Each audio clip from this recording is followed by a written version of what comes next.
একাকিত্ব এটি সবসময় কষ্টের হয় না। কিছু কিছু একাকিত্ব নেয়ামত। রবের জন্য যে একাকিত্ব, সে একাকিত্ব কখনো কষ্টের হয় না। হৃদয়টা ভেঙে আজ চুরমার। কোথাও কোনো আশার আলো নেই, চারদিকে ঘুটঘুটে অন্ধকার। কোথাও কেউ নেই। জায়নামাজে বসে অশ্রু ঝরাচ্ছি, সে অশ্রু এসে সান্ত্বনা দিচ্ছে। হে ব্যথিত হৃদয়, কষ্ট পেও না, তোমার রব সব দেখছেন। মনের ভিতর জমিয়ে রাখা এক সমুদ্র পরিমাণ কষ্ট, যা কেউ কোনোদিন বুঝেনি, বুঝার চেষ্টাও করেনি। সে কষ্টের কথা তোমার রব তো জানেন। তিনি তোমার সহায় হয়েছেন বলেই তো তোমায় এই একাকিত্ব দিয়েছেন, যাতে তোমার কষ্টের কথা তোমার রবের কাছে বলে হালকা হতে পারো, তোমার দুশ্চিন্তার কথা রবকে বলে নিশ্চিন্ত হতে পারো।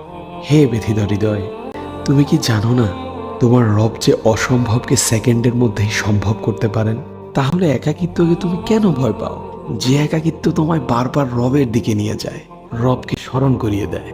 হে ব্যথিত হৃদয়, কষ্ট পেও না, শীঘ্রই তোমার রব তোমাকে এত দিবেন যে তুমি সন্তুষ্ট হয়ে যাবে।